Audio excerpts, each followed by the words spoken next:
What if the peace that you've been praying for doesn't come from everything going according to plan, but from finally trusting God when it doesn't? And I am learning that sometimes God will let the lesson show up in your real life before you ever get the opportunity to share it. Hello, family. This is Sai, aka In Care the Love Guru, and welcome back to another installment of my 365-day devotional journey, where I am simply just documenting what God is teaching me through His Word each and every day, and hopes to encourage you to grow in your own walk with Jesus. So, as you can see from my background, this is there's a lot going on. But first things first, today is day 26, and it is late. As you can see, sun is up. Next day, I have been traveling. My schedule has been completely and utterly thrown off, and this video did not get uploaded when I intended it to. But even that became a part of what God was teaching me yesterday. Because this journey was never supposed to be about me proving that I can be perfect for 365 days. It's just about consistently pursuing Jesus for 365 days. And there is a ginormous difference in that. Grace makes rooms for the fact that I am a human while still calling me to keep on going. So instead of allowing one late upload to become guilt, frustration, or a reason to quit, I am receiving grace, getting back in position, and continuing the journey. And strangely enough, that fits everything with what God was showing me yesterday.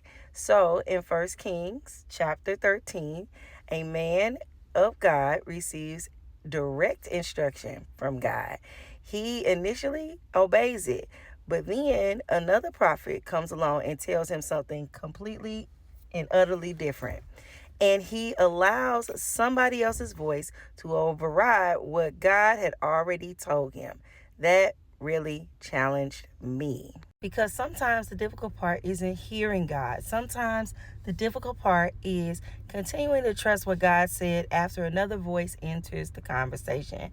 And that voice doesn't always come from another person. Sometimes it's fear. Sometimes it's disappointment. Sometimes it's our circumstances. Sometimes it's anxiety, and it may be saying maybe you didn't hear God correctly.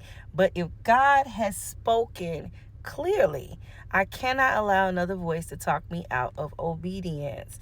And then Jesus takes it even further in John chapter 16, verse 33, where he never promised that trusting him meant everything around us would become peaceful. He said we would have trouble in this world. That's what he said. He said that there would absolutely be trouble in this world, but we could still have peace because he has overcome the world. That means peace is not necessarily about the absence of trouble. Peace is the presence of Christ in the middle of it. So also when we go over to Matthew chapter 6, that challenged me in another area. What am I trusting to make feel secure? Jesus talks about treasures, worry, food, clothes, even our everyday needs. And the message I keep hearing was, Cherie, stop living like everything depends on you. Because secretly, I better hold on to everything because there may not be enough. Faith says God already knows, my Father already knows what I need. And when I genuinely trust God's generosity, it changes how tightly I hold my money, my possessions, my time, my talents, even my plans. Because God is the real treasure at the end of the day. And if everything I have belongs to him anyway, then my question becomes, God, how do you want me to use what you have already given me for something that is of eternal value?